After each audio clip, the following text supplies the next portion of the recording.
प्यारे दोस्तों, आज हम इस सेशन में भारतीय संविधान सभा के बारे में अध्ययन करेंगे।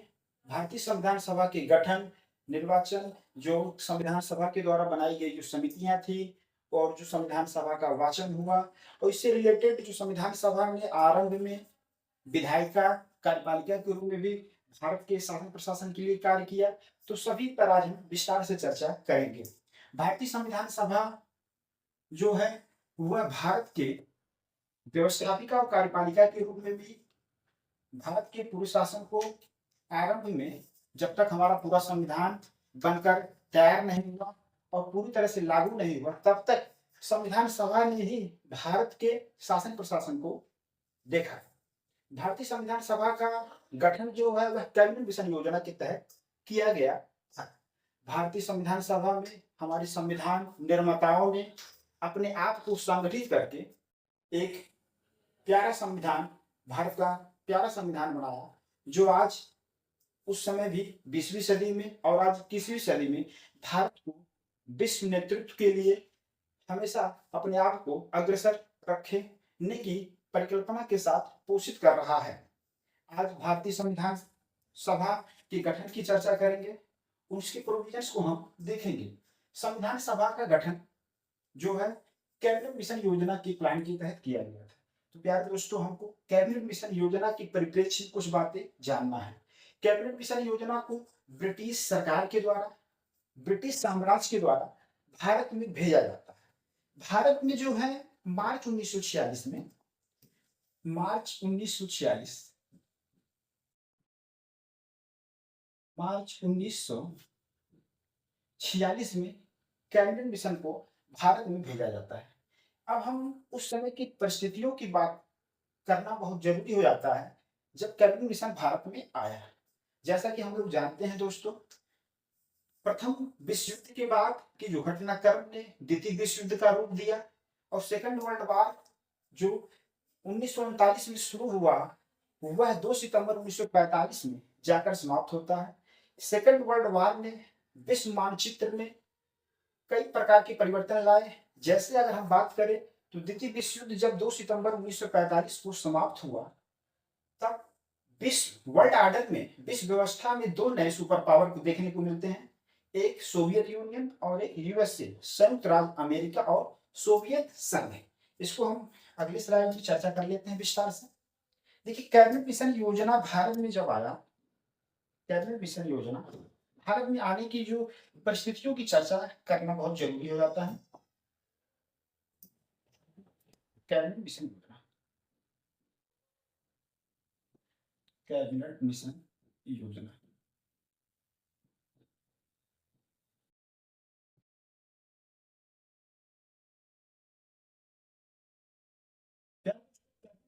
मार्च 1946 में भारत में आता है। मार्च 1946 में भारत में आता है। उस समय की परिस्थितियों को इसलिए अध्ययन किया जाता है क्योंकि संविधान सभा का जो गठन हुआ था वह कैबिनेट मिशन के प्लान के तहत ही किया गया था। तो जो कैबिनेट मिशन है उसको ब्रिटिश सरकार के द्वारा भारत में मार्च 1946 में भेजा जाता है। यहाँ की जो समस्याएं हैं उसके अस्थायी समाधान प्रस्तुत करने के लिए कैबिनेट मिशन के द्वारा 2 प्रस्ताव रखा जाता है। एक को संविधान सभा की स्थापना का, एक संविधान सभा की स्थापना और कार्यकारिणी परिषद, कार्यकारिणी कार्यकारिणी परिषद, कार्यकारिणी परिषद की स्थापना। तो अब हम अगर बात करें कैबिनेट मिशन आने की क्या परिस्थितियां थी उस समय, तो अगर देखा जाए तो जब सेकंड वर्ल्ड वॉर, द्वितीय विश्व युद्ध लगभग 2 सितंबर 1945 को समाप्त हो चुका था, उसके बाद वर्ल्ड ऑर्डर में कई प्रकार के परिवर्तन देखने को मिलते हैं। जब हम यहाँ पर देखते हैं 2 नए पावर जो उभरते हैं, यूएसए और सोवियत यूनियन, यूएसए और सोवियत संघ, यूएसए और सोवियत संघ। सोवियत संघ को आज रूस के नाम से जाना जा रहा है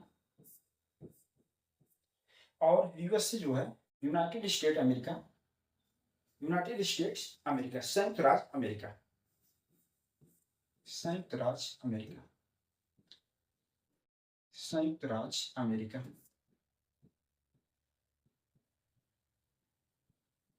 संयुक्त राज्य अमेरिका।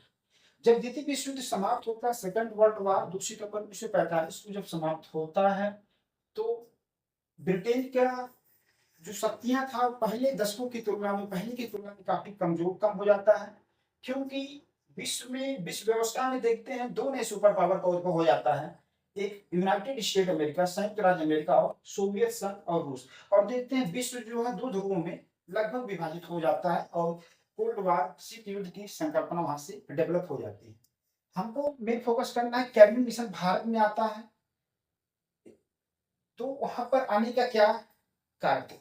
जैसा कि आप जानते हैं, जब ब्रिटेन में आम चुनाव होते हैं, ब्रिटेन में आम चुनाव होते हैं, तो वहां पर जो कंजर्वेटिव पार्टी की सरकार होती है, जब ब्रिटेन में आम चुनाव होते हैं,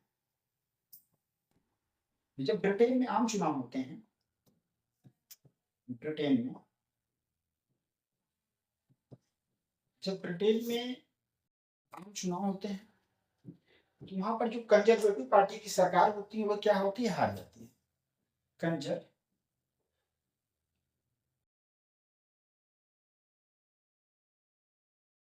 कंजर्वेटिव पार्टी की जो सरकार है वो हार जाती है, और लेबर पार्टी की जो सरकार है वो सत्ता में आती है। लेबर पार्टी की सरकार सत्ता में आती है। तो यहां से लेबर पार्टी के जो नेता थे क्लीमेंट एटली, लेबर पार्टी के जो नेता थे क्लीमेंट एटली, लेबर पार्टी के नेता जो क्लीमेंट एटली के नेतृत्व में सरकार का गठन होता है। लेबर पार्टी के जो नेता क्लीमेंट एटली ब्रिटेन साम्राज्य के उसमें प्रधानमंत्री बनते हैं, और उनके द्वारा एक 3 सदस्यीय उच्च स्तरीय समिति का गठन किया जाता है। एक 3 सदस्यीय जो है, 3 सदस्यीय उच्च स्तरीय समिति का क्या करते हैं? ये गठन करते हैं। उच्च स्तरीय समिति का क्या है? ये गठन करते हैं। अब इस 3 सदस्यीय उच्च स्तरीय समिति में को ही जो है कैबिनेट मिशन कहा गया। Cabinet mission, cabinet mission.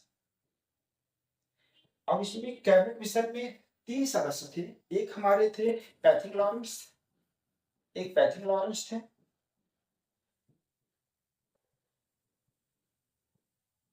AB Alexander, AB Alexander, AB Alexander और Stafford Cripps, Stafford Cripps, Stafford Cripps. तो ब्रिटेन में जब आम चुनाव होते हैं सेकंड वर्ल्ड वॉर के बाद, तो कंजर्वेटिव पार्टी की जो सरकार है वह हार जाती है, कि लेबर पार्टी की सरकार जो है उसकी सत्ता में वापसी होती है, और लेबर पार्टी के नेता क्लीमेंट एटली जो है प्रधानमंत्री बनते हैं, और उनके द्वारा भारत में जो समस्याएं चल रही थी, जो स्वतंत्रता आंदोलन चल रहे थे, जो जनता लोगों की जो आकांक्षा, जो बुद्धिजीवियों के द्वारा प्रदर्शन किए जा रहे थे, स्वतंत्रता संग्राम के जो हमारे स्वतंत्रता सेनानी थे, तो उनके, और जो भारत की जो स्वतंत्रता स्वायत्ता की जो बात की जा रही थी, उसके समाधान के लिए जो है क्लीमेंट एटली ने 3 सदस्यीय उच्च स्तरीय समिति का गठन किया जाता है, जिसे हम कैबिनेट मिशन के नाम से जानते हैं। और इसमें कैबिनेट मिशन की जो अध्यक्षता पैथिक लॉरेंस करते हैं, और इसके सदस्य एबी अलेक्जेंडर और स्टेफोर्ड क्रिप्स हैं। तो ये लोग जो है मिशन मार्च 1946 में क्या है, भारत में आते हैं। मार्च 1946 में, मार्च 1946 में भारत में आते हैं। फिर उसके बाद शिमला में एक सर्वदलीय सम्मेलन का आयोजन किया जाता है। शिमला में जो है एक सर्वदलीय सम्मेलन का आयोजन किया जाता है। शिमला में देखेंगे एक सर्वदलीय सम्मेलन होता है। शिमला में जो है, शिमला में एक सम्मेलन का आयोजन किया जाता है, और यह सम्मेलन जो है 5 मई से लेकर 11 मई 1946 तक चलता है। 5 मई से 11 मई 1946 तक चलता है। इस सम्मेलन में मुस्लिम लीग, इस सम्मेलन में मुस्लिम लीग, भारतीय राष्ट्रीय कांग्रेस, भारतीय राष्ट्रीय कांग्रेस,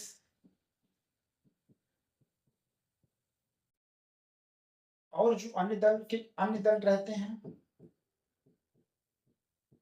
साथ ही वायसराय माउंटबेटन,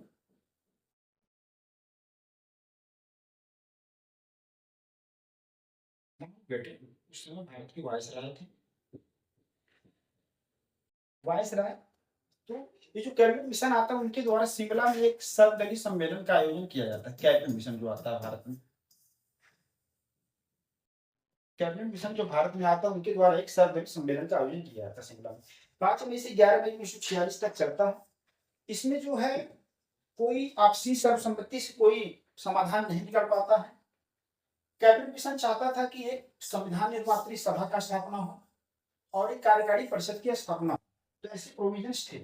उसके लिए जुलाई अगस्त 1946 में चुनाव भी संपन्न कराए जाते हैं, लेकिन इसमें जो है मुस्लिम लीग के द्वारा पृथक पाकिस्तान की मांग को लेकर वे अड़ जाते हैं। लेकिन जब 16 मई 1946 को 16 मई 1946 को कैबिनेट मिशन के द्वारा घोषणा किया जाता है,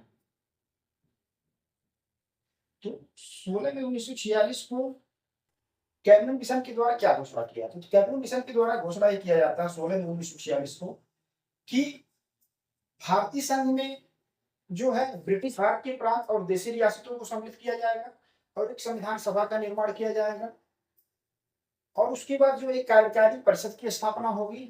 तो ये सब प्रोविजंस थे, वो सब हिस्ट्री का पार्ट आ जाता है। यहाँ पर हम ज्यादा डिटेल में नहीं जाएंगे। यहाँ हम आपको बैकग्राउंड बताना चाह रहे हैं कि जो संविधान सभा के गठन का जो संकल्पना आया उस चीज से। तो यहाँ पर कैबिनेट मिशन के द्वारा 16 मई 1946 को घोषणा किया जाता है। इसमें उन्होंने पृथक पाकिस्तान की मांग को अस्वीकार कर देते हैं और संविधान सभा के गठन की बात की जाती है। और उसमें जो है संविधान सभा की जो गठन होता है उसमें 389 सदस्य, संविधान सभा की कुल सदस्य संख्या जो है 389 निर्धारित की जाती है। संविधान सभा के कुल सदस्यों की संख्या जो 389 निर्धारित की जाती है। फिर देखते हैं जुलाई अगस्त 1946 में, जुलाई अगस्त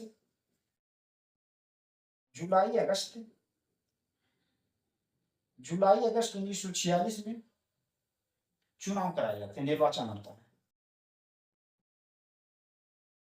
संविधान सभा के स्थापना के लिए चुनाव कराए जाते हैं। इसमें जो है भारतीय राष्ट्रीय कांग्रेस, मुस्लिम लीग, अन्य दल जो थे और जो देशी रियासत थे, सभी लोग क्या है शामिल होते हैं इसमें। देशी रियासत जो होते हैं वे, जो देशी रियासत होते हैं वो सभी क्या है इसमें शामिल होते हैं। अब उसके बाद हम आगे के पीछे चलते हैं, आपको ले चलते हैं एक तरफ बैकग्राउंड। तो हम लोग जान गए भारतीय संविधान सभा का जो गठन है वो कैबिनेट मिशन प्लान के तहत किया गया था। कैबिनेट मिशन प्लान जो है किन परिस्थितियों में भारत में आया उसकी हम चर्चा करेंगे। तो यहाँ से प्रश्न आए हुए हैं, अगर पीवाईक्यू आप देखेंगे तो कैबिनेट मिशन भारतीय संविधान सभा का गठन किस योजना के तहत किया गया था? तो कैबिनेट मिशन योजना के तहत किया गया था। कैबिनेट मिशन योजना जो है भारत में किन परिस्थितियों में आई, उसके क्या प्रभाव थे, और ये सब चीजें आपको मेरे अप्रोच में है।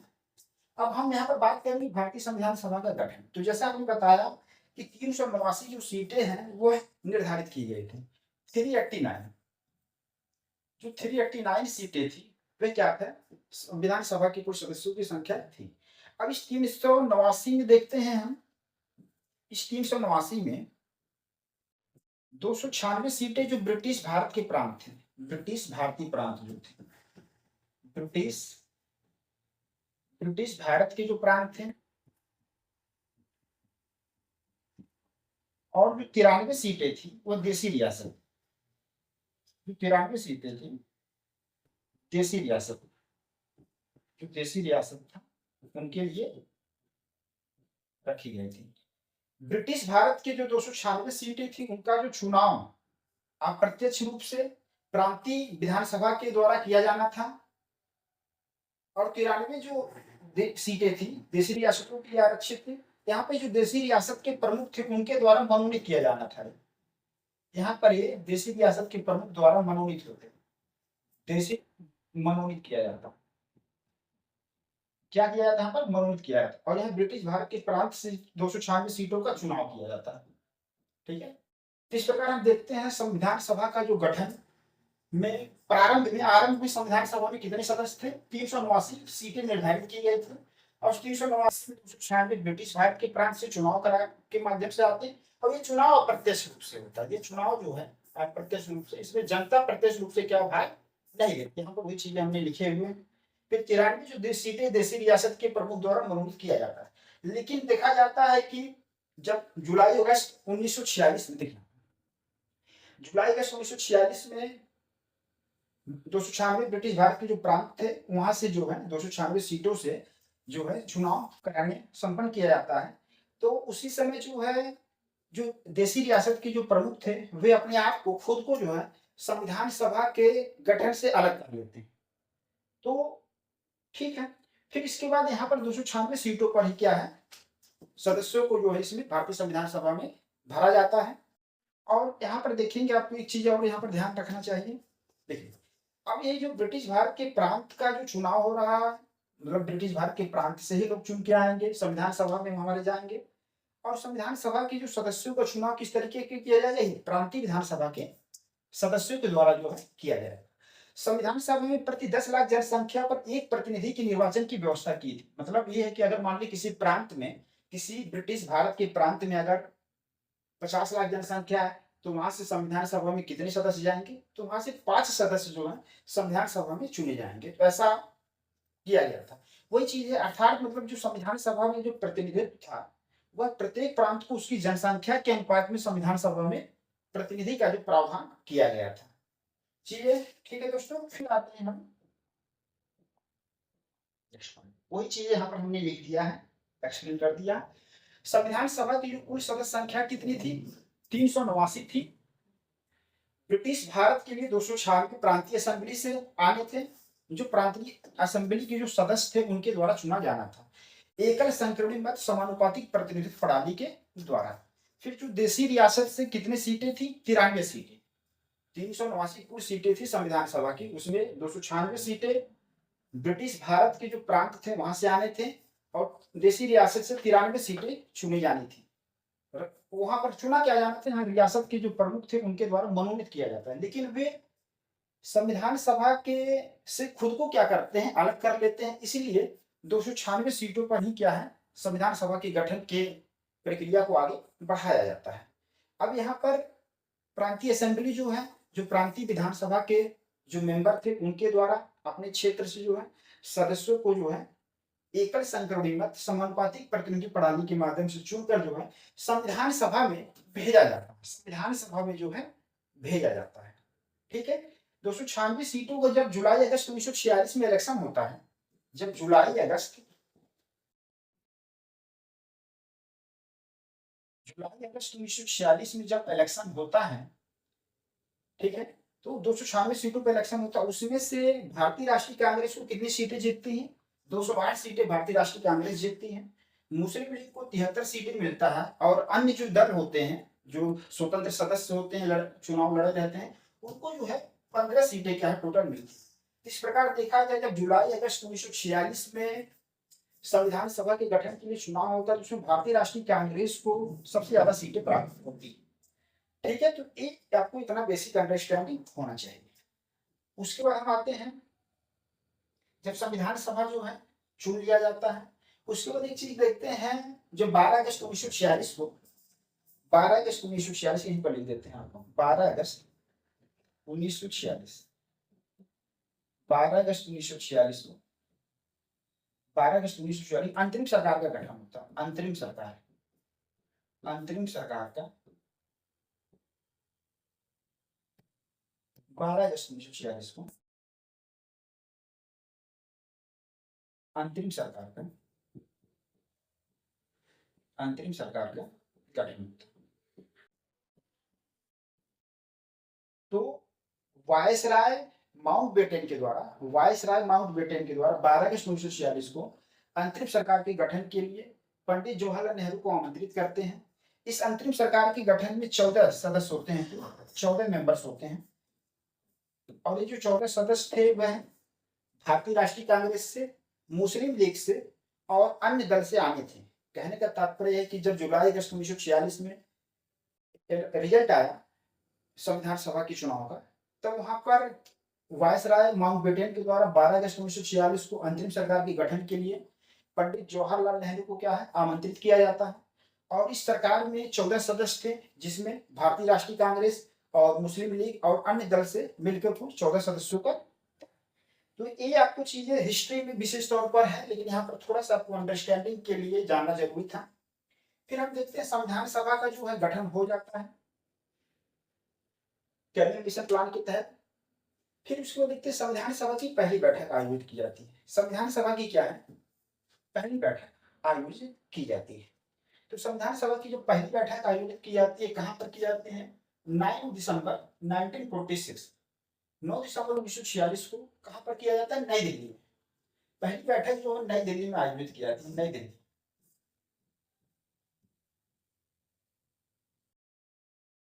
उस समय नई दिल्ली नहीं कहा जाता, दिल्ली ही था। तो संविधान सभा की जो पहली बैठक है वह दिल्ली में क्या है आयोजित की जाती है। और इसके जो अध्यक्ष कौन बनते हैं डॉक्टर सचिदानंद सिन्हा। तो डॉक्टर सचिदानंद सिन्हा जो थे वे अस्थायी अध्यक्ष बनते हैं, क्योंकि जो संविधान सभा के जो सदस्य चुन के आए होते हैं ब्रिटिश भारत के प्रांतों से, उसमें जो सचिदानंद सिन्हा जी थे वे सबसे वरिष्ठ सदस्य थे, मतलब सबसे वृद्ध सदस्यों में थे। तो इसीलिए इनको सचिदानंद सिन्हा के को जो है अस्थायी अध्यक्ष बना दिया जाता है। तो संविधान सभा की जो पहली मीटिंग होती है वह 9 दिसंबर 1946 को दिल्ली में होती है और सचिदानंद सिन्हा इसके अध्यक्ष बनते हैं, क्योंकि उस समय जितने भी संविधान सभा के सदस्य थे 296 सदस्य जो थे उसमें सबसे जो वरिष्ठ सदस्य थे वो सचिदानंद सिन्हा जी थे, इसलिए उनको अस्थायी सदस्य जो है बना दिया जाता है। फिर संविधान सभा के सदस्यों के द्वारा जो है 11 दिसंबर 1946 को चुनाव होता है, जिसमें संविधान सभा के जो सदस्य थे, तो संविधान सभा के जो सदस्य संविधान सभा के संविधान सभा के जो सदस्य थे उनके द्वारा जो है चुना जाता है डॉक्टर राजेंद्र प्रसाद को अध्यक्ष 11 दिसंबर 1946 को। तो ये अस्थायी अध्यक्ष, तो कभी कभी परीक्षा में देखते होंगे संविधान सभा की पहली बैठक कहाँ हुई नई दिल्ली में, कब हुआ, इसके अध्यक्ष कौन थे, अस्थायी अध्यक्ष कौन थे, ये सब चीजें आता रहता है। अब देखिए संविधान सभा के 2 उपाध्यक्ष थे। संविधान सभा के कितने उपाध्यक्ष थे 2 उपाध्यक्ष थे, एक डॉक्टर एच.सी. मुखर्जी और एक वी.टी. कृष्णमाचारी। तो संविधान सभा के अध्यक्ष अस्थायी अध्यक्ष डॉक्टर राजेंद्र प्रसाद और इसके 2 उपाध्यक्ष चुने गए थे डॉक्टर एच.सी. मुखर्जी और वी.टी. कृष्णमाचारी। अब देखते हैं संविधान सभा में जो है पंडित जवाहरलाल नेहरू के द्वारा उद्देश्य प्रस्ताव प्रस्तुत किया जाता है। संविधान सभा में पंडित जवाहरलाल नेहरू के द्वारा 13 दिसंबर 1946 को क्या उद्देश्य प्रस्ताव प्रस्तुत किया जाता है। इस उद्देश्य प्रस्ताव में ये था कि हम कैसे राष्ट्र का निर्माण करना चाहते हैं, हमारा भारत कैसा होगा, यहाँ पर शासन प्रशासन की जो राजनीतिक व्यवस्था है किस तरीके की पूरी बातें जो है उद्देश्य प्रस्ताव में जो है पंडित जवाहरलाल नेहरू के द्वारा प्रस्तावित किया गया था। भारत का कैसा स्वरूप होगा, लोकतंत्रात्मक स्वरूप, संप्रभुता, यहाँ के जो सामाजिक आर्थिक राजनीतिक न्याय की बात की गई, अखंडता एकता की बात की गई। तो जो भी प्रोविजंस थे, हम कैसा राष्ट्र देखना चाहते हैं, हमारा भारत कैसा रहेगा, कैसा भावी भारत होगा, भावी भारत के लिए जो हम कानून बनाना चाहते हैं उसका स्वरूप कैसा होगा। तो अब देखेंगे जो उद्देश्य प्रस्ताव था भावी कानून, भावी देश के निर्माण के लिए, जो भावी देश के निर्माण है, भावी देश के निर्माण के लिए क्या था कानून बनाना है, भावी देश के निर्माण के लिए कानून बनाना है।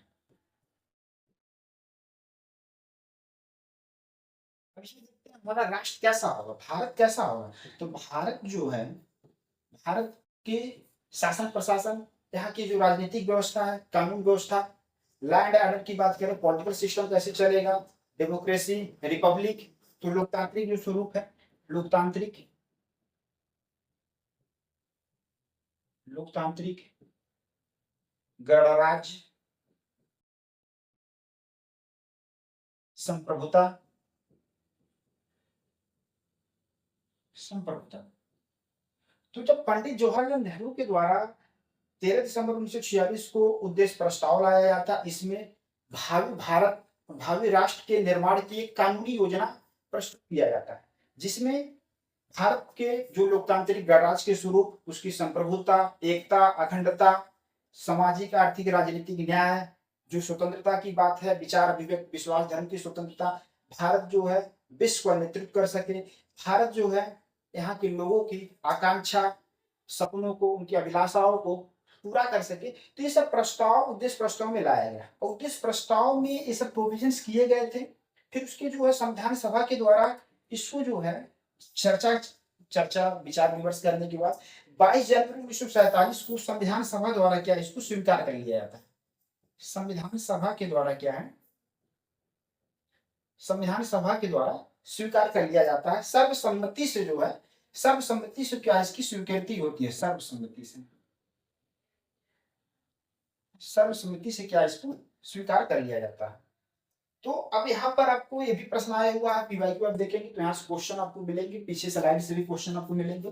तो संविधान सभा में पंडित जवाहरलाल नेहरू ने 13 दिसंबर 1946 को उद्देश्य प्रस्ताव प्रस्तुत किया। इस उद्देश्य प्रस्ताव में भावी भारत के निर्माण की कानूनी योजना को प्रस्तुत किया गया। इसमें जो है भारत का कैसा स्वरूप होगा, हम कैसा राष्ट्र बनाना चाहते हैं, लोकतांत्रिक गणराज्य, संप्रभुता जो है, हम भारत को संपूर्ण प्रभुत्व संपन्न, समाजवादी, पंथ निरपेक्ष, लोकतंत्रात्मक गणराज्य बनाने के लिए ऐसे जो प्रोविजंस थे। अभी आप देखेंगे जो हमारा उद्देश्य प्रस्ताव है, जो प्रियम्बल है, वह पंडित जवाहरलाल नेहरू के जो उद्देश्य प्रस्ताव पर ही आधारित है, उससे काफी मिलता जुलता है।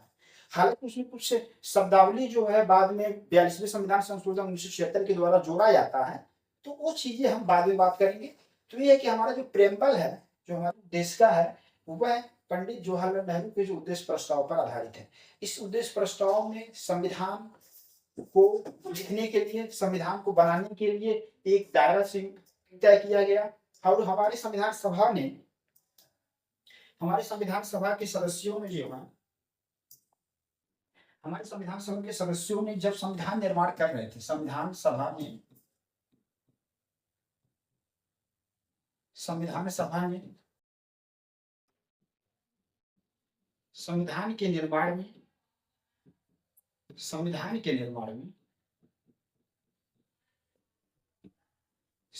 के निर्माण में 60 से अधिक देशों के संविधान को, 60 से अधिक देशों के क्या दिए, 60 से अधिक देशों के संविधान का हमारे संविधान निर्माताओं ने क्या किया, हमारे संविधान निर्माताओं ने 60 से अधिक देशों के संविधानों को अध्ययन किया। वहां के जो अच्छे प्रोविजंस थे उसको भारतीय परिप्रेक्ष्य में, भारत की परिस्थितियों के अनुसार ढालते हुए उसको हमारे संविधान में जगह दी, संविधान में शामिल किया। इस प्रकार हमारे संविधान निर्माताओं ने एक विशेष प्रकार की संविधान की रचना की है। विश्व का सबसे बड़ा लिखित संविधान है। संयुक्त राज्य अमेरिका से, रूस से, फ्रांस से विभिन्न प्रकार के प्रोविजंस को ग्रहण किए गए। जैसे फ्रांस की क्रांति से स्वतंत्रता, समानता, बंधुता की संकल्पना ली गई। तो रूस की जो क्रांति से सामाजिक, आर्थिक, राजनीतिक न्याय की जो संकल्पना थी, वो सब चीजें लेंगे। वो सब बाद में बताएंगे। हमारा यहाँ पर फोकस ये है कि हम संविधान सभा की बात करें। तो संविधान सभा ने संविधान के निर्माण में अथक प्रयास किए। उसको जो है बनाने में, हमारे संविधान को बनाने में 2 साल 11 महीने 18 दिन लगे। 2 साल 11 महीने 2 साल 11 महीने 18 दिन लगे। तो हमारे संविधान निर्माताओं ने संविधान को बनाने में 2 साल 11 महीने 18 दिन लगे। इससे आप देखेंगे कि कितनी अथक प्रयास किया गया था। यहाँ 60 से अधिक देशों के संविधानों का अध्ययन किया गया, विभिन्न प्रकार के विभिन्न देशों का दौरा किया गया, वहाँ के कानून को, वहाँ की विधायिका, न्यायालय की जो व्यवस्था है उसका अध्ययन करके भारत में जो है, भारत की परिस्थितियों के आधार पर प्रोविजंस को क्या है यहाँ पर शामिल किया गया है। तो संविधान सभा जो है, जब तक संविधान हमारा लागू नहीं हुआ था, संविधान हमारा 26 जनवरी 1950 से लागू हुआ, तब तक संविधान सभा जो है वह विधायिका के रूप में कार्य किया, कार्यपालिका के रूप में कार्य कर रही थी, कार्यपालिका के रूप में, और संविधान के निर्माण के रूप में कार्य कर रही थी। तो जो हमारी कॉन्स्टिट्यूशन असेंबली थी वह विधायिका के रूप में कार्यपालिका के रूप में और संविधान के निर्माण के रूप में कार्य कर रही थी। जब संविधान सभा का बैठक संविधान निर्माण के रूप में होता था तो उसकी अध्यक्षता राजेंद्र प्रसाद जी के द्वारा किया जाता था, और जब संविधान सभा विधायिका के रूप में कार्य करती थी, कार्यपालिका के रूप में तो वहां पर उसकी अध्यक्षता जीवी मावलंकर के द्वारा किया जाता था। जब ये विधायिका के रूप में कार्य करती थी जब ये विधायिका के रूप में कार्य करती थी तो यहाँ पर जीवी मावलंकर है, जीवी मावलंकर जीवी मावलंकर के द्वारा अध्यक्षता किया जाता था, जीवी मावलंकर के द्वारा अध्यक्षता। और जो संविधान के निर्माण जब ये विधायिका के रूप में कार्य करती थी, जब हमारी संविधान सभा विधायिका के रूप में कार्य करती थी तो उस समय उसकी अध्यक्षता जीवी मावलंकर के द्वारा किया जाता था। और जब संविधान सभा संविधान के निर्माण के रूप में कार्य करती थी तो राजेंद्र प्रसाद जी उसकी अध्यक्षता करते थे। इस प्रकार हमारी संविधान सभा जो है अपने गठन के बाद से संविधान सभा के रूप में कार्य किया, विधायिका के रूप में कार्य किया, संविधान निर्माण के रूप में कार्य किया। फिर हम लोग अब जिस इसके समितियों की बात करेंगे, एक पॉइंट यहाँ पर आपको और बताना जरूरी है, क्योंकि देखिए जब देश का विभाजन 3 जून जो प्लान आता है, 3 जून प्लान आप सुने होंगे, इसको माउंटबेटन प्लान कहा जाता है। माउंटबेटन प्लान, इसको क्या कहा जाता है दोस्तों? Mountbatten plan. क्यों माउंटबेटन प्लान कहा जाता है? क्योंकि इसी से देश का विभाजन, उसमें जो ब्रिटिश भारत का क्षेत्र था उसको 2 देशों में विभाजित कर दिया जाता है, पाकिस्तान और भारत। तो ये 3 जून प्लान माउंटबेटन प्लान के नाम से जाना जाता है। इसके तहत देश का जो विभाजन 2 हिस्सों में कर दिया जाता है, भारत और पाकिस्तान, भारत और पाकिस्तान में कर दिया जाता है। इसके लिए जो है भारतीय स्वतंत्रता अधिनियम 1947, भारतीय स्वतंत्रता अधिनियम, भारतीय स्वतंत्रता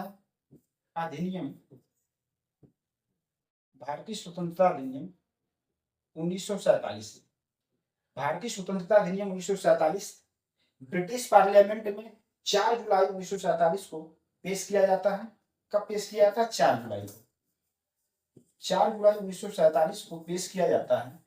और ब्रिटिश पार्लियामेंट के द्वारा 4 जुलाई 1947 को भारतीय स्वतंत्रता अधिनियम पारित करने के बाद जब पारित हो जाती है, जब हमारा भारतीय स्वतंत्रता अधिनियम,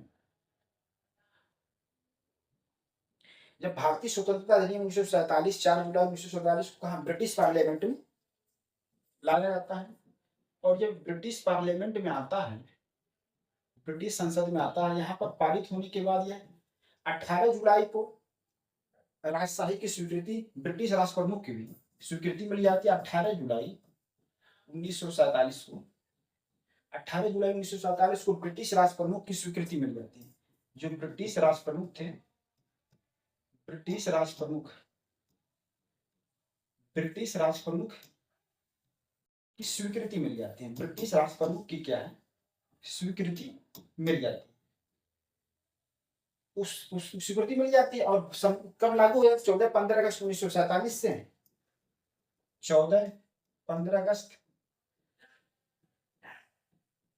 1947 को 2 नए देश जो है अस्तित्व में आते हैं, भारत और पाकिस्तान। विश्व मानचित्र पर 2 नए देशों का अस्तित्व आता है, भारत और पाकिस्तान। तो 3 जून माउंटबेटन प्लान के अंतर्गत क्या है? भारत और पाकिस्तान 2 नए देश अस्तित्व में आते हैं। और इसको जो भारतीय स्वतंत्रता अधिनियम 1947 जो है ब्रिटिश पार्लियामेंट में, ब्रिटिश संसद में 4 जुलाई 1947 को आता है। और ब्रिटिश पार्लियामेंट के द्वारा पारित करने के बाद ब्रिटिश राष्ट्र प्रमुख के पास जाता है स्वीकृति के लिए, और 18 जुलाई 1947 को उनके द्वारा स्वीकृति दे दी जाती है। और इस प्रकार 14-15 अगस्त 1947 से विश्व मानचित्र पर 2 नए देश का अस्तित्व आ जाता है, भारत और पाकिस्तान। तो यहाँ से भी प्रश्न आए हुए हैं, तो आपको यहाँ से देख लेंगे। अब ये बताने का हमारा मेन पर्पज ये था कि जो संविधान सभा का जब गठन हुआ था उसमें 379 सदस्य थे। अब चूंकि पाकिस्तान भारतीय क्षेत्रों से जो है अलग कर दिया गया है, पाकिस्तान क्षेत्र को, तो इस वजह से आपका जो सदस्यों की संख्या होगी वो भी क्या होगा? घटेगा। यहाँ से क्या हो जाता है, यहाँ से आप बात अगर करेंगे तो संविधान सभा में, जो संविधान सभा में प्रारंभ में कितने सदस्य थे, 389। प्रारंभ में 389 सदस्य थे। अब चूंकि भारत का विभाजन हो चुका है तो संविधान सभा के द्वारा पुनः बैठक होता है और उसमें सदस्यों की जो संख्या है बाद में 299 कर दिया जाता है। और इस 299 में 299 में जो है 229 जो है ब्रिटिश भारतीय प्रांत से आएंगे और जो 70 सीटें होती हैं वह रियासत देशी रियासतों के प्रतिनिधि रहते हैं। तो यहाँ से आपको बेसिक चीज यही बताना था। अब आते हैं हम मेन शुरुआत। अभी तक आपको हमने यही बताया कि भारतीय संविधान सभा का जो गठन है वह कैबिनेट मिशन प्लान के तहत किया गया था। कैबिनेट मिशन मार्च 1946 में भारत में आया था।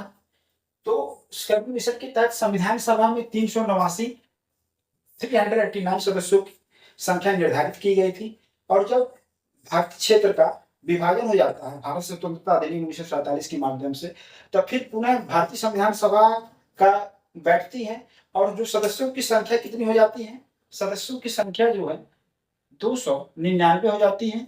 और 299 जो होता है उसमें 229 जो है वह ब्रिटिश भारतीय प्रांत से आते हैं, ब्रिटिश भारतीय प्रांत।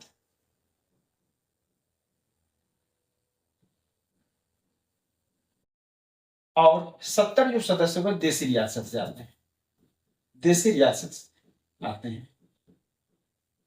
चलिए अब आते हैं हम नेक्स्ट पॉइंट पर। इन्हें हमने देख लिया,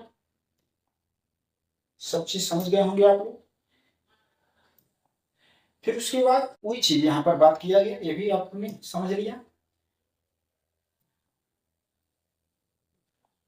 फिर उसके बाद जो संविधान सभा की जो समिति है, संविधान सभा के द्वारा जो समितियों का गठन किया गया था। संविधान सभा जब फंक्शन कर रही थी, जैसा जानते हैं हमारा संविधान जो है 2 साल 11 महीना 18 दिन लगे बनने में।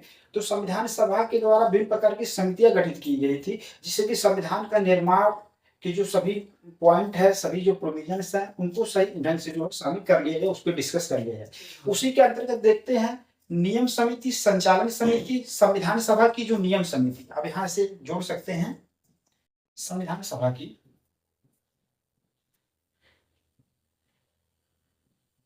संविधान सभा की संविधान सभा की जो संविधान सभा की नियम समिति थी, संचालन समिति, वित्त एवं कर्मचारी समिति और झंडा समिति, इसका अध्यक्षता, इसका चेयरमैन कौन थे, डॉक्टर राजेंद्र प्रसाद। इन चारों समितियों की जो अध्यक्षता किसने किया, डॉक्टर राजेंद्र प्रसाद के द्वारा किया गया। फिर उसके बाद देखते हैं जो संविधान सभा के द्वारा गठित किया गया था संघ शक्ति समिति, संघ संविधान समिति। तो यहाँ इसकी अध्यक्षता कौन कर रहे थे, पंडित जवाहरलाल नेहरू कर रहे थे। फिर प्रारूप समिति की जो स्थापना किसकी अध्यक्षता में किया गया था, डॉक्टर भीमराव अम्बेडकर की अध्यक्षता में किया गया था। इसमें कुल 7 सदस्य थे। अभी हम प्रारूप समिति को अगले स्लाइड में विस्तार से समझेंगे। प्रांतीय संविधान समिति और मौलिक अधिकारों, अल्पसंख्यकों एवं जनजातीय तथा बहिष्कृत क्षेत्रों के लिए जो सलाहकार समिति था, इन दोनों का कौन था, सरदार वल्लभ भाई पटेल जी थे। तो प्रांतीय संविधान समिति और मौलिक अधिकारों, अल्पसंख्यकों एवं जनजाति तथा बहिष्कृत क्षेत्रों के लिए जो सलाहकार समिति गठित की गई थी, उसकी अध्यक्षता सरदार वल्लभ भाई पटेल जी के द्वारा किया गया था। तो आप पेपर उठाएंगे पीसीएस में, आईएएस में भी, पीवाईक्यू में जो है आप ये सब समितियां जो है मिलान में आ जाता है, तो आपको याद होना चाहिए। तो संविधान सभा के द्वारा जो नियम समिति का गठन किया गया, संचालन समिति, वित्त एवं कर्मचारी समिति, झंडा समिति, उसकी अध्यक्षता डॉक्टर राजेंद्र प्रसाद जी के द्वारा किया गया। संघ शक्ति समिति, संघ संविधान समिति की अध्यक्षता पंडित जवाहरलाल नेहरू के द्वारा किया गया। प्रारूप समिति की अध्यक्षता डॉक्टर भीमराव अम्बेडकर के द्वारा किया गया। प्रांतीय संविधान समिति मौलिक अधिकारों, अल्पसंख्यकों एवं जनजाति तथा बहिष्कृत क्षेत्रों के लिए जो सलाहकार समिति था, उसकी अध्यक्षता सरदार वल्लभ भाई पटेल जी के द्वारा किया गया था। फिर उसके बाद हम लोग देखते हैं मौलिक अधिकारों की जो उप समिति थी। तो जो मौलिक अधिकार, देखिए मौलिक अधिकार समिति की अध्यक्षता तो सरदार वल्लभ भाई पटेल जी कर रहे थे। फिर मौलिक अधिकारों पे एक उप समिति बनाया गया था, उसकी अध्यक्षता अगर यहाँ पर ऐसे करके आए मौलिक अधिकार समिति, तो सरदार वल्लभ भाई पटेल जी हो जाएंगे। लेकिन अगर मौलिक अधिकार उप समिति लिखा हुआ है, यहाँ पर ध्यान दीजिएगा, उप समिति है कि समिति है पूछ रहा है, तो मौलिक अधिकार उप समिति की जो अध्यक्षता किसने किया, जेबी कृपलानी के द्वारा किया गया। अल्पसंख्यक जो उप समिति थी, यहाँ पर फिर आप ध्यान दीजिएगा, उप पे ध्यान जरूर दीजिएगा, अगर अल्पसंख्यक समिति की अध्यक्षता की बात करेगा तो उसके सरदार वल्लभ भाई पटेल थे। लेकिन अगर अल्पसंख्यक उप समिति की बात करेगा तो इसके एच.सी. मुखर्जी हैं। और जो हमारे संवैधानिक सलाहकार थे वे बेनेगल नरसिंह राव, बेनेगल नरसिंह राव जी थे हमारे संवैधानिक सलाहकार। ये सब आपको पीवाईक्यू में आया हुआ है, इसलिए यहाँ पर हमने इस स्लाइड में आपको ले लिया था। फिर उसके बाद देखेंगे प्रारूप समिति का गठन, क्योंकि यहाँ से क्वेश्चन आए हुए हैं। अब ये देखिए प्रारूप समिति का जो गठन है वह कब हुआ था, 29 अगस्त 1947।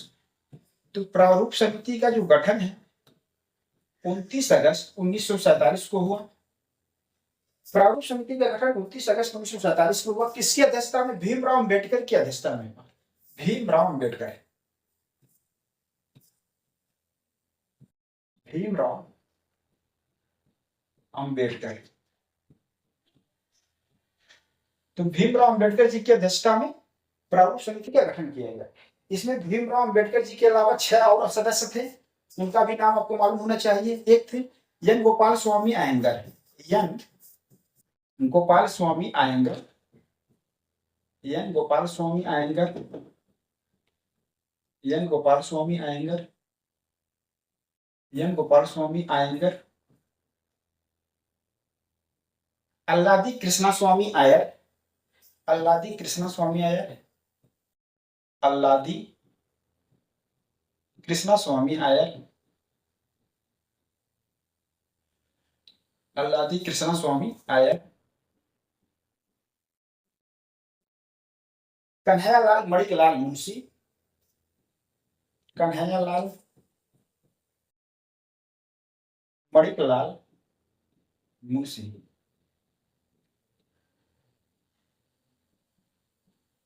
कन्हैया मणिकलाल मुंशी, सैयद मोहम्मद सादुल्ला, सैयद मोहम्मद, सैयद मोहम्मद सादुल्ला, सैयद मोहम्मद सादुल्ला। उसके बाद N Madhavrao, N Madhavrao, N Madhavrao, और आप ब्रैकेट में लिख लीजिएगा बीएल मित्र, बीएल मित्र, बीएल मित्र के स्थान पर, बीएल मित्र के स्थान पर।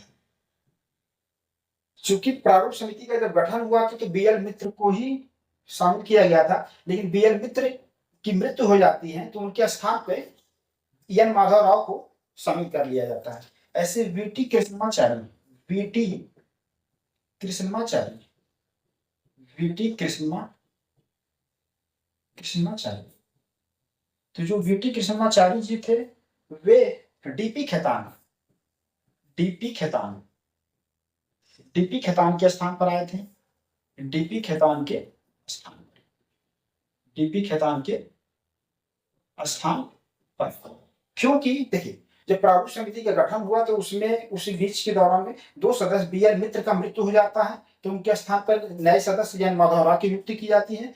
फिर डीपी खेतान की मृत्यु हो जाती है तो उनके स्थान पे जो है वीटी कृष्णमाचारी आए थे। तो अगर परीक्षा में अगर कहीं बीएल मित्र भी दिया है तो आप उसको मत लीजिएगा, डीपी खेतान भी सदस्य थे लेकिन उनकी डेथ हो जाने के कारण उनके स्थान पर नए सदस्य एन माधवराव आते हैं और इनके डीपी खेतान की जगह पर वीटी कृष्णमाचारी होते हैं। तो प्रारूप समिति के गठन किया गया तो उसमें कितने सदस्य थे, 7 सदस्य थे। दिखा गया 7 सदस्य हो गए कि नहीं। भीमराव अम्बेडकर 1 2 3 4 5 6 7। तो एक अध्यक्ष थे और क्या थे, 6 सदस्य थे। तो कभी कभी आप पीवाईक्यू देखेंगे तो आया हुआ है प्रारूप समिति में कुल कितने सदस्य थे, तो 7 मेंबर थे, एक अध्यक्ष और 6 सदस्य। तो कुल समिति के सदस्य की बात किया जाएगा तो ये 7 सदस्य। तो प्रारूप समिति के कुल सदस्य कितने थे, कुल सदस्य की बात कर ले अगर हम कितने थे, 7 सदस्य थे। ठीक, चलिए अब आते हैं हम नेक्स्ट पॉइंट पर। नेक्स्ट पॉइंट क्या है? संविधान का वाचन।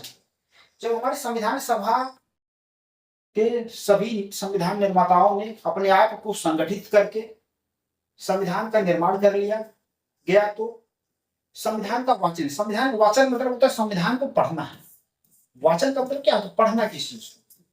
तो संविधान को जो प्रारूप समिति के द्वारा, नियम समिति, संचालन समिति, मौलिक अधिकार की समिति, उप समिति जो है झंडा समिति, तो सभी की समितियों के द्वारा और फिर प्रारूप समिति के द्वारा जब संविधान का प्रारूप बना लिया गया, फिर उसके बाद सभी बातें, संविधान के जो सभी प्रोविजंस थे, सभी चीजों को जब सही ढंग से वाक्य उपवाक्य के माध्यम से प्रोविजंस, आर्टिकल, पार्ट को सभी को जब लिख लिया गया, उसके बाद संविधान का वाचन। वाचन का मतलब संविधान को पढ़ा गया, उसकी एक एक प्रोविजन, एक एक लाइन को जो है पढ़ा गया, आपस में डिस्कस किया गया, क्या इसमें कोई संशोधन किया जा सकता है या इस प्रोविजंस को हटाया जा सकता है। तो उस पर विस्तार से संविधान सभा के जो सदस्य थे, 299 जो संविधान सभा के सदस्य थे, कितने थे उस समय? 299 299 सदस्य थे। क्योंकि आप जानते हैं जब भारत का विभाजन हो जाता है, तब उसके बाद संविधान सभा का जो 31 अक्टूबर 1947 31 अक्टूबर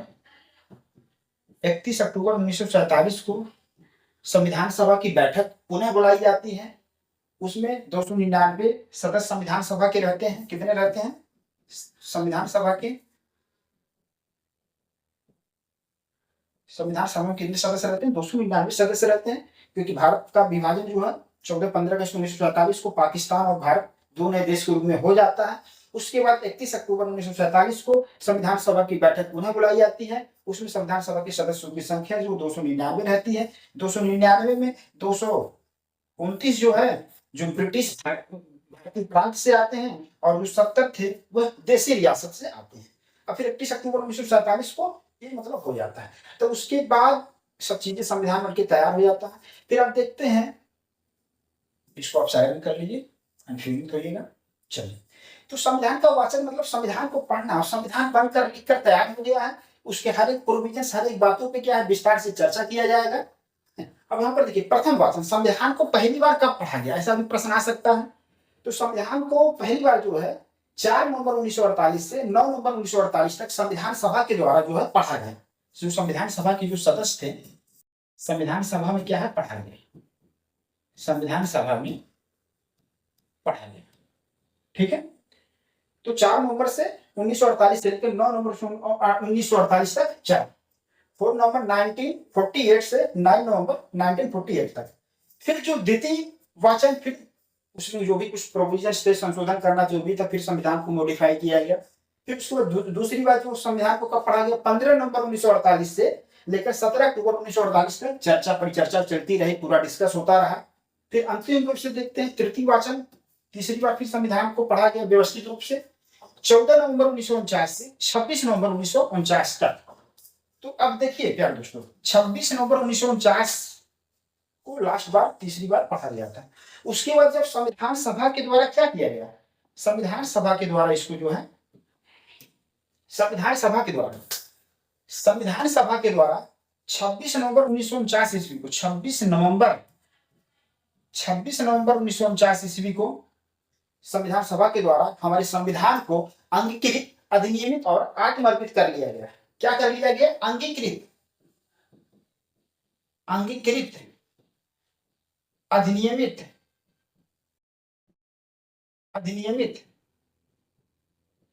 और आत्मर्पित कर लिया गया। आत्मर्पित क्या है? कर लिया गया। ठीक है, तो संविधान सभा के द्वारा 26 नवंबर 1949 ईस्वी को यहां लिख लीजिए, 26 नवंबर 1949 ईस्वी। तो 26 नवंबर 1949 ईस्वी को संविधान सभा के द्वारा हमारे संविधान को अंगीकृत, अधिनियमित और आत्मर्पित किया गया। ठीक है, अब ये चीज आपको यहाँ पर आना चाहिए, जानकारी। आप यहाँ पर इसको स्लाइड को पढ़ लीजिएगा। फिर आप देखते हैं संविधान सभा के द्वारा कुछ चीजें अपनाया गया था। वहां पर देखिए, जैसे राष्ट्रध्वज को संविधान सभा के द्वारा कब अपनाया गया? तो संविधान सभा के द्वारा जो है 22 जुलाई 1947 को अपनाया गया। तो संविधान सभा के द्वारा संविधान सभा के द्वारा 22 जुलाई 1947 को राष्ट्र ध्वज को अपनाया गया। जो हमारा तिरंगा है उसको संविधान सभा के द्वारा कब अपनाया गया? 22 जुलाई 1947 को। तो ये याद होना चाहिए। राष्ट्रगान को कब अपनाया गया? 24 जनवरी 1950 को। राष्ट्रगीत को 24 जनवरी 1950 को। प्रथम राष्ट्रपति का इलेक्शन आम पार्लियामेंट और राज्य विधानमंडल के द्वारा नहीं किया गया था। किसके द्वारा किया गया? संविधान सभा के द्वारा प्रथम राष्ट्रपति को चुना गया था 24 जनवरी 1950 को। तो ये फैक्ट आपको याद होना चाहिए। स्टेटमेंट फॉर्मेट में आ सकता है, कालानुक्रम में, क्रोनोलॉजिकल ऑर्डर में भी पूछा जाता है। ठीक है, तो यहाँ पर संविधान सभा, जैसा हम जानते हैं, संविधान सभा जो है वह संविधान निर्माण के रूप में कार्य किए, विधायिका के रूप में और व्यवस्थापिका के रूप में कार्य किए। संविधान हमारा 26 जनवरी 1950 से लागू हुआ और भारत तो हमारा 15 अगस्त 1947 से ही आजाद हो गया। तो उस समय उस 2 साल की जो व्यवस्था किस तरीके से चलेगा पूरे देश का, वो किसके द्वारा? संविधान सभा के द्वारा ही व्यवस्थित किया जा रहा था जब तक संविधान नहीं लागू हो रहा था, क्योंकि संविधान बन रहा था व्यवस्थित तरीके से। तो वो चीजें था। तो संविधान सभा के बारे में कहा जाता है संविधान सभा ने क्या किया? संविधान सभा के जो सदस्यों ने देश को शासन भी चलाया, संविधान का निर्माण भी किया, यहाँ के लोगों की उस समय की जो आवश्यकताएं थी उससे संबंधित तत्काल कानून भी बनाए। ये सब चीजें आपको मालूम होनी चाहिए। अब देखेंगे संविधान सभा की जो है कुल कितने अधिवेशन हुए? तो संविधान सभा के कुल जो है 12 अधिवेशन जो है हुए। लास्ट अधिवेशन जो है, लास्ट अधिवेशन की अगर हम बात करें, 12वां अधिवेशन कब हुआ था? वह हुआ था 24 जनवरी 1950 को। कब हुआ था? 24 जनवरी 1950। 24 जनवरी 1950 को हुआ था इसी दिन। क्योंकि अब देखिए 11वां अधिवेशन कब हुआ था? अब यहां से आपको आना चाहिए। 11वां अधिवेशन जो है 26 नवंबर 1949। 11वें नंबर का अधिवेशन अगर बात करें, 12 नंबर का अधिवेशन है, 12वें नंबर का, ये क्या है? 11वें नंबर का अधिवेशन है।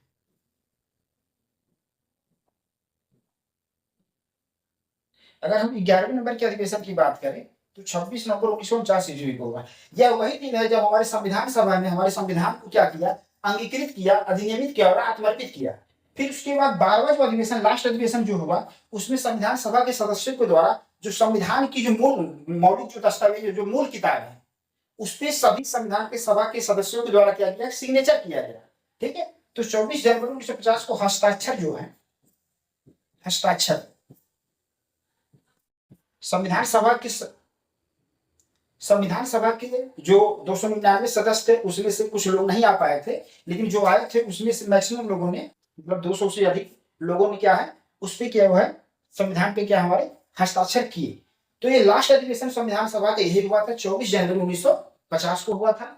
तो आपको अगर परीक्षा में आता संविधान सभा के कुल कितने अधिवेशन हुए थे, तो 12 अधिवेशन हुए थे, ये मालूम होना चाहिए। 11वें नंबर का जो अधिवेशन 26 नवंबर 1949 ईस्वी को हुआ था। क्यों हुआ था? क्योंकि ये डेट क्यों इंपॉर्टेंट है? इसलिए इंपॉर्टेंट क्योंकि हमारे संविधान को संविधान सभा ने 26 नवंबर 1949 ईस्वी को ही अंगीकृत, अधिनियमित और आत्मर्पित किया। ये 3 शब्द पे आप ध्यान दीजिएगा, इस पे भी परीक्षा में आ सकता है प्रश्न। और 12वें अधिवेशन जो लास्ट अधिवेशन हुआ वह 24 जनवरी 1950 को हुआ। इसमें संविधान सभा के सदस्यों के द्वारा संविधान की जो मूल किताब थी उस पर सिग्नेचर किया गया है। ठीक है, फिर आते हैं हम नेक्स्ट पॉइंट पर। नेक्स्ट पॉइंट फिर बाद में चर्चा किया जाएगा। तो एक बार आपको हम जल्दी से रिकैप कर देते हैं। रिकैप यही है, आज हमारा चर्चा का बिंदु था संविधान सभा का गठन। तो संविधान सभा का गठन के पीछे के जो बैकग्राउंड थे उसको भी हमने बताया। जैसे भारतीय संविधान सभा का गठन कैबिनेट मिशन योजना के तहत किया गया था। अब कैबिनेट मिशन योजना को मार्च 1946 में ब्रिटिश सरकार के द्वारा भेजा जाता है। अब ऐसी कौन सी परिस्थितियां आ गई थी कि कैबिनेट मिशन भारत में आए? तो आप जानते हैं कि उस समय की अगर हम 1945 की परिस्थितियों की बात करें तो 2 सितंबर 1945 को द्वितीय विश्व युद्ध समाप्त होता है। 2 नए वर्ल्ड के ऑर्डर, विश्व व्यवस्था में 2 नए सुपर पावर उभरते हैं, एक संयुक्त राज्य अमेरिका और एक सोवियत संघ।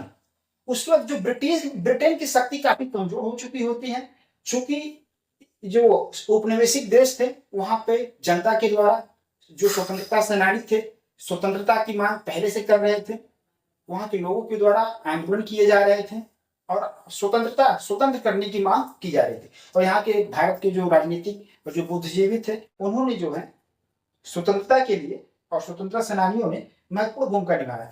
तो जो ब्रिटेन था वह औपनिवेशिक शासन बनाए रखने में सक्षम नहीं था। तो भारत के लोगों को, भारत के उत्तरदायी लोगों को भारतीय सत्ता सौंप के शांतिपूर्ण तरीके से यहाँ से अपना बोरिया बिस्तरा बांध सके, तो वो इसलिए कैबिनेट मिशन को लाए।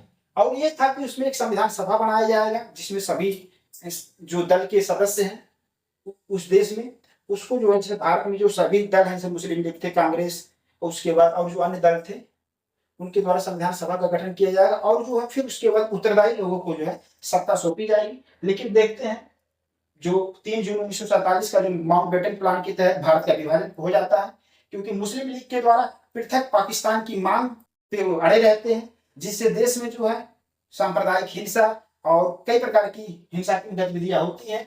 इसलिए भारत जो है 3 जून 1947 प्लान को लागू कर दिया जाता है ब्रिटिश सरकार के द्वारा। और फिर देखते हैं भारतीय संविधान सभा में जो 389 सदस्य थे, जब भारत का विभाजन हो गया तो फिर सदस्यों की संख्या घटकर कितनी हो जाती है, 299 हो जाती है। 229 ब्रिटिश भारतीय प्रांत से और 70 देसी रियासत से होते हैं। फिर हमने ये सब बेसिक बताया आपको कि जो निर्वाचन में प्रति 10 लाख जनसंख्या के आधार पर एक प्रतिनिधि के निर्वाचन की व्यवस्था की गई थी। ये सब चीजें हैं, आप वीडियो स्लाइड को आप देख सकते हैं।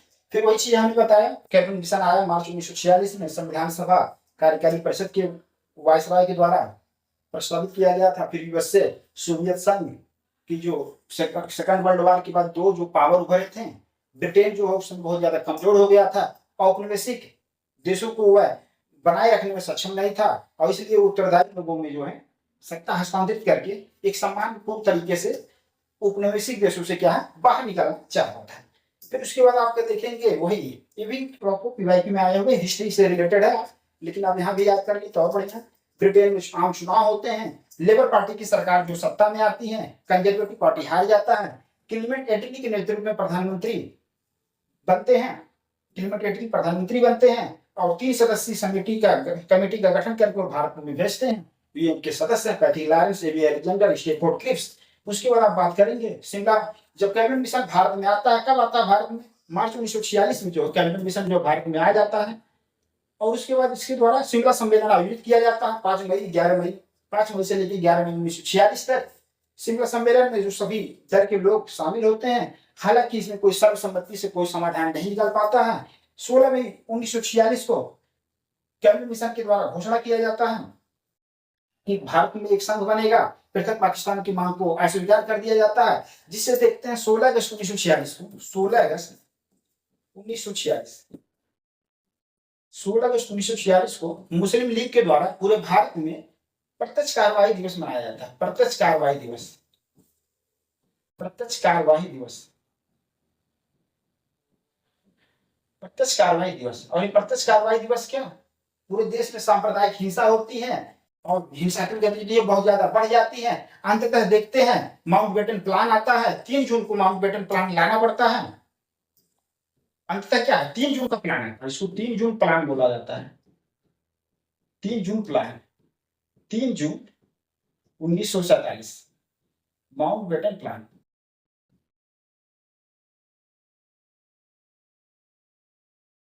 माउंटबेटन प्लान के तहत ब्रिटिश भारतीय जो क्षेत्र था उसको 2 हिस्सों में, भारत और पाकिस्तान 2 स्वतंत्र देशों के रूप में विभाजित करने के लिए भारत शासन अधिनियम, वहां पर अगली वाली स्लाइड में आपको बता रहे हैं।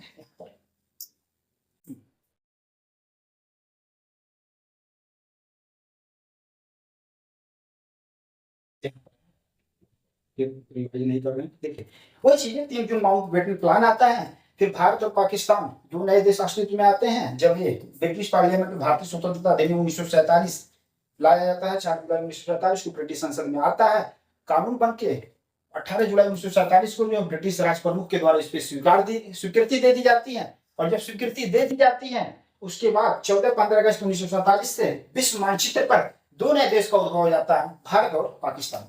तो ये चीजें हैं, आपको अभी इतना बैकग्राउंड जानना जरूरी था क्योंकि हमको इसलिए, क्योंकि संविधान सभा में 389 सदस्य थे आरंभ में, लेकिन जब भारत का विभाजन हो जाता है सदस्यों की संख्या बाद में घटकर कितनी हो जाती है, 299 हो जाती है, जिसमें से 229 जो ब्रिटिश भारत के जो प्रांत है और जो 70 जो सीटें होती हैं वह देशी रियासत के लिए रिजर्व कर दी जाती हैं। फिर उसके बाद हमने समितियों की बात की, और समितियों को भी एक बार आपको रिवाइज करा दें। देखिए किताबों में है, लेकिन आपको चीजें याद रहेंगी तभी काम चलेगा आपका, पेपर में आप तभी सही कर पाएंगे।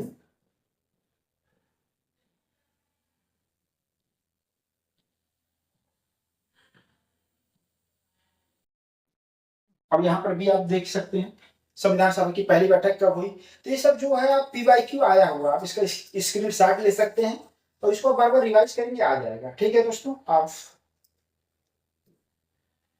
इस चीज आपको मालूम बताया है हमने। प्रारूप समिति का गठन, ये भी आपको याद होनी चाहिए कितने सदस्य, कौन कौन सदस्य हैं। फिर आप देखेंगे संविधान सभा का जो वाचन, प्रथम वाचन, द्वितीय तृतीय वाचन कब हुआ, उसके बाद ये जो परिवर्तन हुआ आपको वहां पर भी हमने बताया। संविधान सभा के द्वारा संविधान को अंगीकृत अधिनियमित आत्मर्पित किया गया 26 नवंबर 1949 से। कोई सब चीजें अब नोट डाउन कर लीजिएगा। फिर देखेंगे राष्ट्रध्वज, राष्ट्रगान, राष्ट्रगीत कब अपनाया गया। जनगण मन राष्ट्रगान है, आप जानते ही हैं। राष्ट्रगीत वंदे मातरम। प्रथम राष्ट्रपति संविधान सभा के द्वारा चुना गया था, संविधान सभा के द्वारा चुने गए थे। ठीक है, संविधान सभा के कुल अधिवेशन कितने हुए, 12 अधिवेशन हुए थे। 11 नंबर का अधिवेशन 26 नवंबर 1949 ईस्वी को हुआ। लास्ट अधिवेशन जो 24 जनवरी 1950 को हुआ। उसी समय जो है संविधान सभा के जो सदस्य थे उन्होंने इस पर हस्ताक्षर किया। आज भी जो उनका मौलिक किताब, हस्ताक्षर जो किताब है वह दिल्ली में जो है म्यूजियम में रखा हुआ है। ठीक है दोस्तों, चलिए ठीक है, तो आप इसको पूरा स्लाइड जो है वीडियो आप देख लीजिएगा, रिवाइज कर लीजिएगा। हमने कोशिश किया कि आपको संविधान सभा के बारे में एक बेसिक अंडरस्टैंडिंग आपको दें।